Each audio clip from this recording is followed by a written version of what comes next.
From Michael Jackson to Elon Musk and Paris Hilton to Kanye West, nobody is safe when Trey Parker and Matt Stone decide it's time for a celebrity incineration session.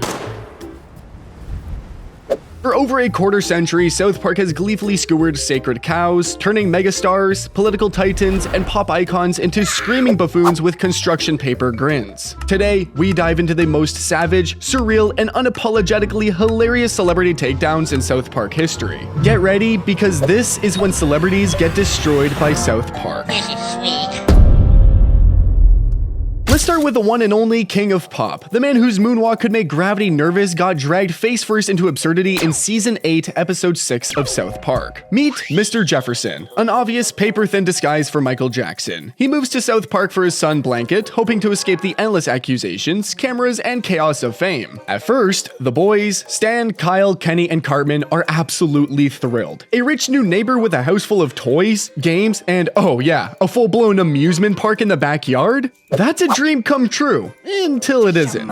I'm a little boy forever. Quickly, something starts to feel off. Mr. Jefferson speaks in a soft, childlike voice, giggles at random, and seems allergic to acting like an adult. The town starts murmuring, is he okay? But that's the thing, South Park doesn't do subtle. They push every oddity, every scandal, every public quirk into a magnifying glass of ridicule. Things hit peak weird when Kenny dresses up as Blanket, and in classic South Park fashion, meets a grim, hilarious fate. By the end, Jackson's character is a full-blown psychological meltdown wrapped in cardboard animation. He's funny, tragic, and deeply uncomfortable all at once, a reflection of how the world saw the real man. Talented, fragile, and trapped by his own stardom. South Park didn't just parody Michael Jackson. They deconstructed, exaggerated, and turned his myth into madness, his fame into farce, and his legacy into a cartoon fever dream. By the time the credits roll, the King of Pop was not moonwalking anymore. He had been completely destroyed by South Park. Freeze, Jefferson! The gig is up! You are wanted for child molestation! Now, if Michael Jackson's episode was weird, Tom Cruise's was biblical. Because when South Park set its sights on him, it didn't just mock the man, it built an entire religion of ridicule around his name. It began in 2005 with Season 9's Trapped in the Closet, when Stan takes a Scientology personality test, aces it, and suddenly becomes the reincarnation of L. Ron Hubbard himself. Enter Tom Cruise, the Hollywood powerhouse who hears the news and reacts with the emotional control of a shaken soda can. When Stan dares to say Leonardo DiCaprio is a better actor, Tom Cruise takes it personally, and I mean very personally, and locks himself inside Stan's closet. And just like that, the closet became the most dangerous place in Colorado. I'm a failure in the eyes of the prophet! Ah! Hey! Dude, I'm sorry, I didn't mean it. Go away! Dude, this is my room. Go away, I said! Dad!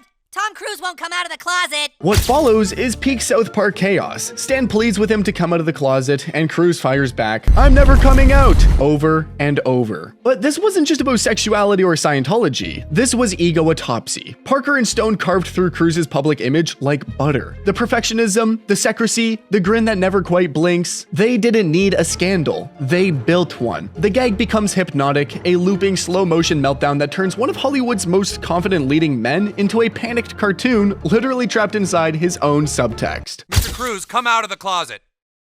No. Come on, Mr. Cruz, this is ridiculous. I'm never coming out. What did you say to him? I just told him I thought Napoleon Dynamite guy's a better actor than he is. Oh boy. And then came the fallout. The Church of Scientology was furious. Isaac Hayes, voice of Chef, quit the show. Comedy Central panicked. Tabloids buzzed with rumors that Cruise had the reruns pulled. It's been 4 hours now, and Tom Cruise still will not come out of the closet. Hundreds of onlookers have gathered here in hopes that the celebrity will finally give in. Tom Cruise, this is Park County Police. Please come out of the closet.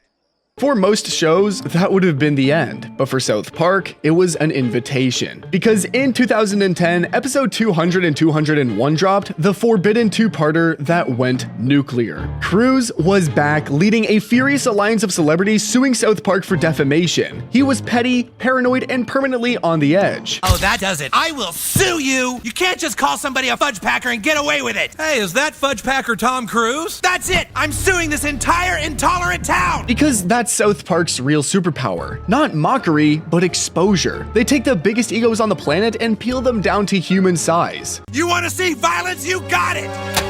They you want to play rough? Spielberg, go and get some automatic rifles. We'll go in there, and we're going to take Muhammad by force, and we're going to show him Tom, can't be seen getting violent. Yeah, that would kill all our careers. Tom Cruise can leap from skyscrapers, outrun helicopters, and hang from airplanes, but he could never escape the thing that finally caught him: Trey Parker and Matt Stone's unforgiving imagination. And just like that, he became a pop culture punchline. The joke was just, okay, we're going to have Tom Cruise show up, and he's flamboyantly gay and whatever. Like, yeah, but you can't say he's gay. And it's like, okay, but we can say he's like closeted gay. And like, no, you really can't say that either. And we're like, and then it just became this thing of like, what if he's literally in a closet? And they're like, yeah, you can do that. But if there was one celebrity who was built for a South Park takedown, it has to be Kanye West. The man's confidence is legendary.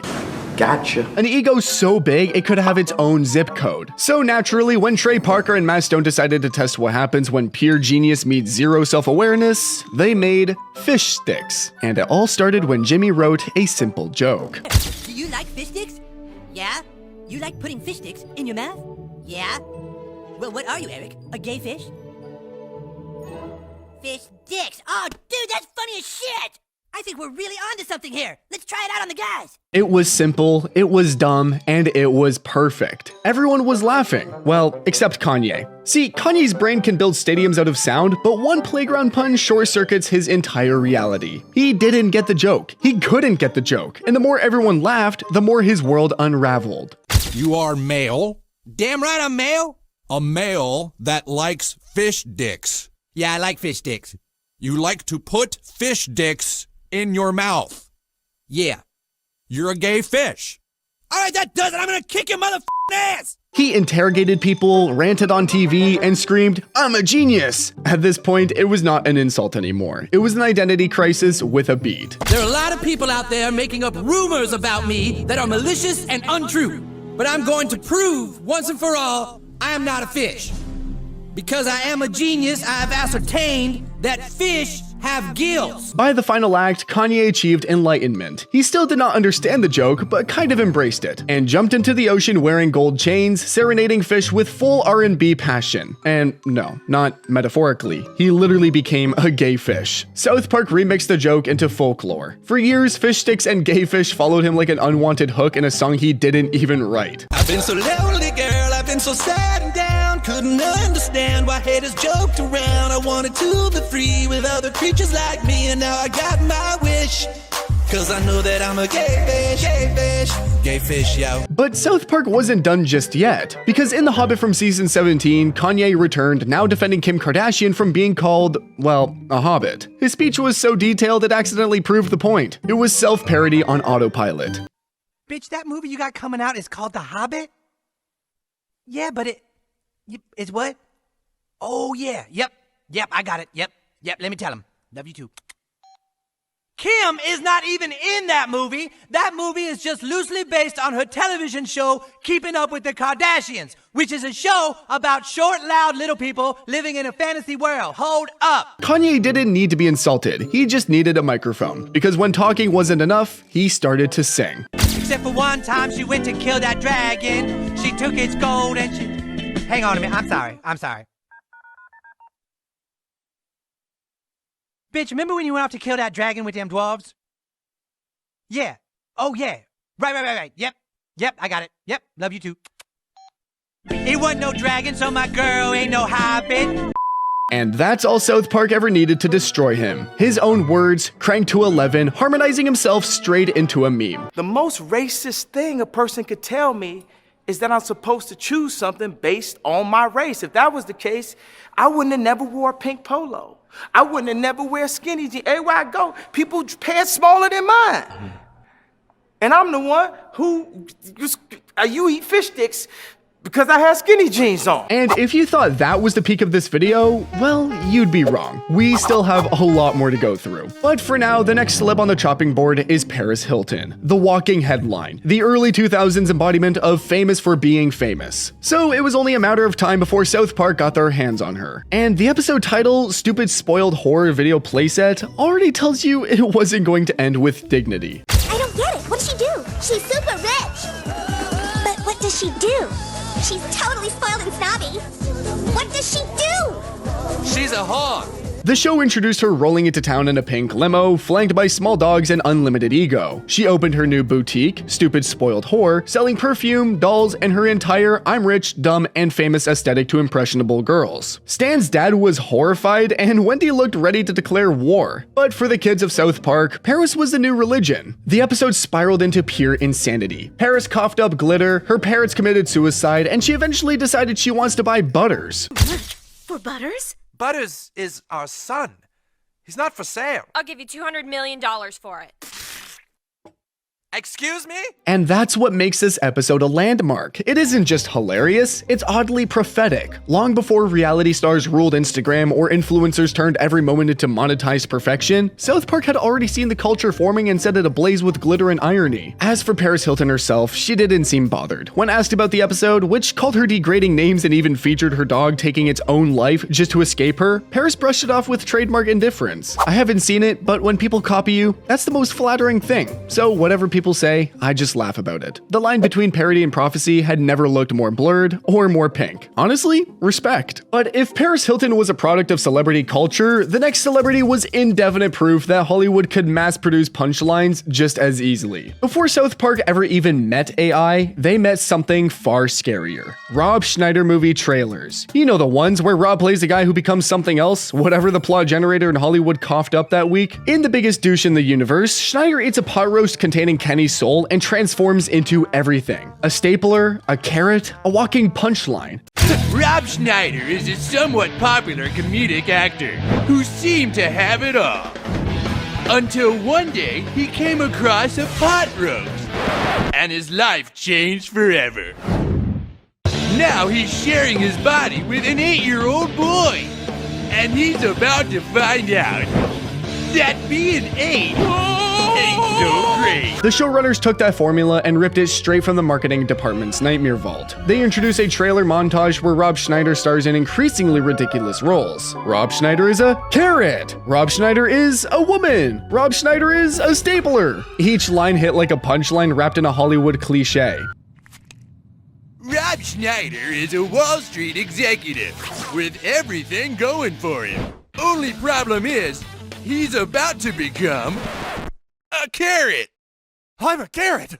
It's 24 karat comedy. Rob Schneider is a carrot. Rated PG-13. What made it genius wasn't just that they roasted Rob, it's that they roasted the entire early 2000s comedy industry. The same studios churning out movies where a single gimmick became a 90-minute plot, and poor Schneider just became the face of it. From the creators of Derp and Tum to Teedly Dumpy Rob Schneider is da derp da derp da teedly derpy derpy dum. In that single montage, this show managed to capture something universal. The exact moment when audiences collectively realized they'd been watching the same movie for a decade. Rob Schneider became more than a target, but he himself wasn't too offended. The absurdity is almost self-parody, but he did note one thing, that people expected him to be offended. You know, but I just remember like how people wanted that to hurt you. You know, they's like, I did that. You see, you know, Exactly. You know what I mean? They wanted to. Absolutely. Did it make it? Did it bleed? Did it cut you? Exactly. You know. South Park isn't cruel because it wants to hurt. It's cruel because it's funny, and it knows you're supposed to squirm. Before Tom Cruise got stuck in a closet and Kanye became a gay fish, though, South Park found its first celebrity supervillain in Barbra Streisand. In Season 1, Episode 12, Mecha Streisand, the world meets a Streisand unlike anything Hollywood ever allowed. A towering, Godzilla-style monster wreaking havoc across the countryside. And the plot was that she discovers an ancient artifact, forms the Diamond of Pantheos, and transforms into Mecha Streisand, a giant mechanical dinosaur songstress that begins to completely destroy South Park. Whoa, dude!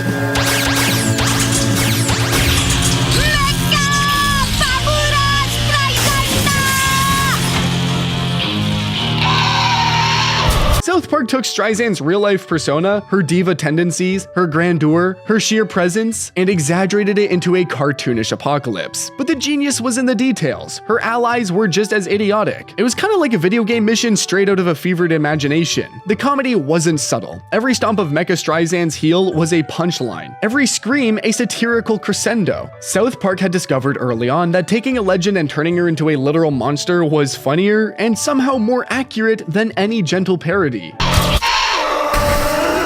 Oh, god damn it, not again.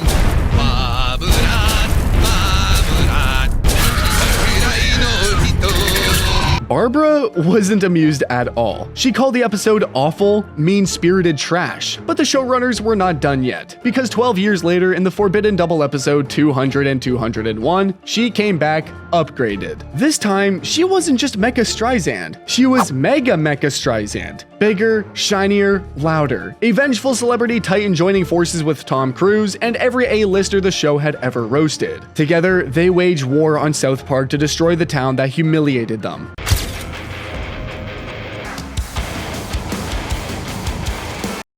But just like her first appearance, the ego collapses under its own weight. The satire lands harder the second time, no longer just mocking Barbara, but the idea of fame itself needing revenge. South Park had come full circle, from parodying celebrities to showing what happens when the parody fights back. Some celebrities beg for nuance, some try to manage their public image, but Streisand, she got giant, mechanized, unstoppable, and cartoonishly angry. And in South Park's universe, that's exactly the justice she deserved. Barbra Streisand, you guys have gone after Barbra Streisand time and time again. You seem to enjoy mocking Barbra Streisand. It's not, we're not mocking Barbra Streisand, we hate her. However, if anyone still thought South Park had boundaries, Oprah Winfrey's episode wiped those doubts away. Because by 2006, she wasn't just a talk show host, she was daytime television's deity. The book club, the makeovers, the giveaways, the endless "you got a car" moments.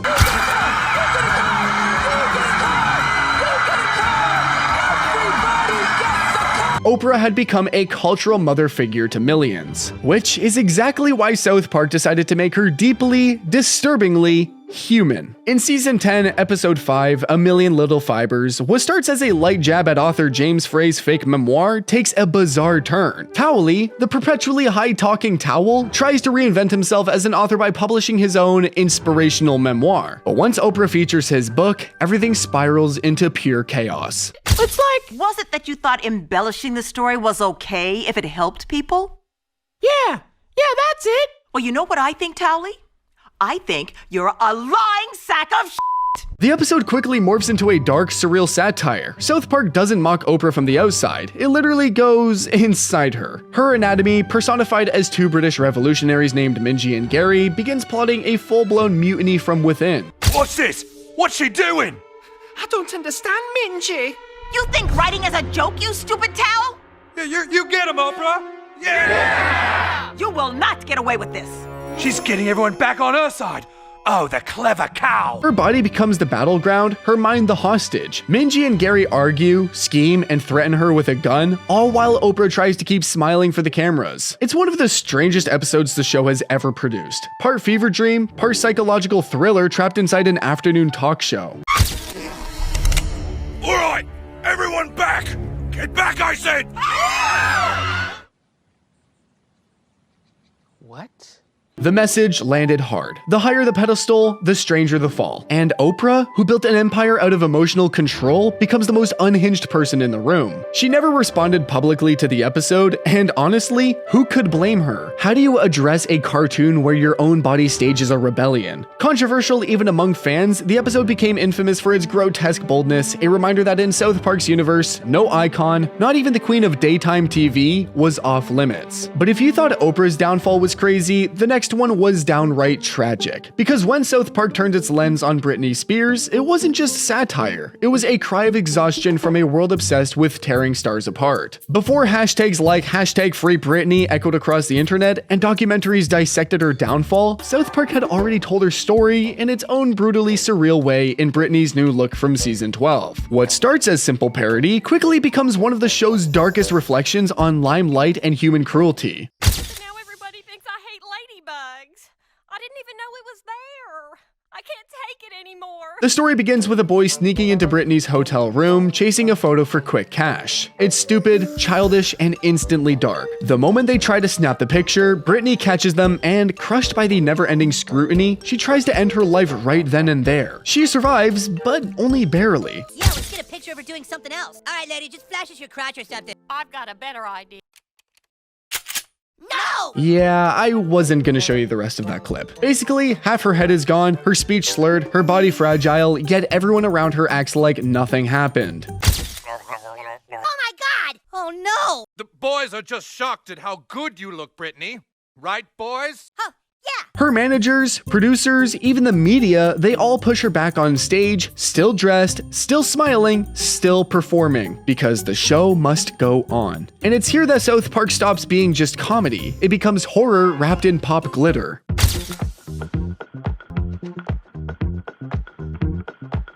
The audience laughs, but the laughter feels uneasy. You realize the show isn't making fun of Brittany, it's making fun of us, the consumers, the fans, the gossip fiends who can't look away from a celebrity in pain. And if Brittany's episode was darkly reflective, then Jennifer Lopez's was pure, gleeful absurdity. Carmen, as usual, got bored, but this time his boredom became a weapon. He transformed his hand into a puppet, a crude talking hand with a tiny, chipper Latin accent, and suddenly it was Jennifer Lopez. Not the real J-Lo, not even close, just Cartman hijacking her identity and in classic South Park fashion, causing absolute chaos. I don't think Kyle likes you, Miss Lopez. Miss Lopez, do you like Kyle? Oh, see. Do you like to give Kyle a kiss? See, my kisses taste like taco. He's nice. We're very nice.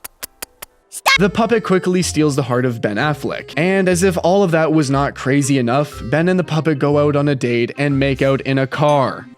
Can I kiss you? No! Yes, oh yes, Ben, kiss me! God damn it!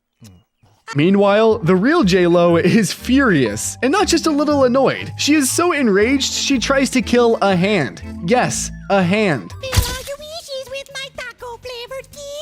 She's fantastic. Who is she? Fans laughed, internet memes were born, and suddenly the puppet was bigger than the person it imitated. Jennifer Lopez was alive, talented, and thriving, yet in the South Park universe, all she could be was a hand puppet caricature, outshined by cardboard and finger gestures. We saw Jennifer Lopez at a party, and all Jennifer Lopez did was walk past me and push me. Finally, we now jet across the Atlantic straight into the palace. While Miss Lopez sang about tacos and burritos, our last duo faced the full glare of expectation, entitlement, and relentless global cameras. When Prince Harry and Meghan Markle walked in, their royalty was stripped to awkward antics in true South Park style. Their media mania and the hilarity of public scrutiny all fell under Trey Parker and Matt Stone's merciless magnifying glass. In South Park, privacy isn't a right, it is a punchline. Harry and Meghan arrive in town claiming the world should respect their personal space, all while touring, promoting, and narrating their own lives like a constant reality show. The irony was that every demand for privacy becomes another invitation for ridicule. We want privacy! We want privacy! The episode paints them as a couple so obsessed with image management that their every action backfires. Their insistence on controlling narratives becomes a neighborhood nightmare, forcing the South Park kids and the audience to witness the ridiculousness of their curated fame. Hey, thanks for having us on the show. It's so awesome to be here. It's great. So let me start with you, Sam. You've lived a life with the royal family, you've had everything handed to you, but you say your life has been hard, and now you've written all about it in your new book, Where? And it's not just about mocking their lifestyle. South Park points out the contradictions, wanting privacy while sharing everything, complaining about intrusion while seeking attention. Parker and Stone amplify these contradictions under a cartoon microscope, exaggerating gestures, expressions, and arguments, turning Harry and Meghan into both hilarious and surprisingly human figures. The genius of the episode lies in how the absurdity unfolds on its own. It didn't need a punchline every 10 seconds, and the humor emerged naturally from the tension between their public persona and their private intentions. They demanded privacy while constantly stepping into the spotlight. World tour, TV shows, and inviting cameras into their lives. Every gesture, every statement, every staged moment became fodder for South Park's sharp, unmistakable satire. We can have a fresh start here. Lead a normal life and have babies. Can we? Can we rally him up here and finally have our own privacy? My love, I will do anything for your privacy. And even when the ex-royals reportedly threatened to sue, Parker and Stone didn't flinch. Now, there are rumours they might be suing because they sue everybody over everything normally, especially if it's true, or if people are being intrusive because they want to save it for themselves so they can intrude in their own lives. By the end, Harry and Meghan aren't just cartoon characters. They are proof that fame shields no one. South Park didn't just mock royalty, it exposed the crushing reality of a life carefully curated for the spotlight. And if you want to see more of these videos, just keep watching the regular recap. Subscribe.